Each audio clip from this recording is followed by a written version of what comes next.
ছোট বাচ্চারা আছে এইভাবে দেখেন কোক অনেক সময় দেখা যায় সেই ক্ষেত্রে বাচ্চারা প্রস্রাব করে দেয়, রাইট? তো আপনি সব সময় কিন্তু গেস্টের সামনে কিন্তু ন্যাকড়া নিয়ে নামতে পারবেন যদি আপনার কাছে এরকম একটা মপ থাকে।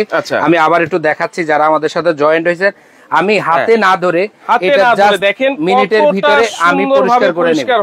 এই যে দেখেন আমি খুব সুন্দরভাবে পরিষ্কার করে নিলাম এই মপের দ্বারা। আমি ক্লিয়ার। আবার দেখেন যে খাটের চিপায় এই যে চলে গেছে, ও ঠিক আছে। আপনি মানে চিপা চাপায় খুব সুন্দর করে ওয়াশ করতে পারবেন, ক্লিন করতে পারবেন সহজেই। আপনি চাইলে এই মপ দ্বারা পরিষ্কার করতে পারবেন। আচ্ছা আচ্ছা। এখন এই ময়লাটা এটা তো আপনার হাতে চিপাইতে হয় বা কাপড়টা ধুইতে হয়, একটু দেখেন। আর সবাই একটা করে শেয়ার করে দেন, কারণ এটা খুবই দরকার এই শীতে। কারণ এগুলা ইম্পোর্ট আইটেম, এগুলা সর্বোচ্চ 1-200 পিস আনা সম্ভব, অনেক আনা যায় না। আর এটা বাংলাদেশেও হয় না। এখনো ঘুরতেছে দেখেন, রাইট? এই দেখেন পরিষ্কার।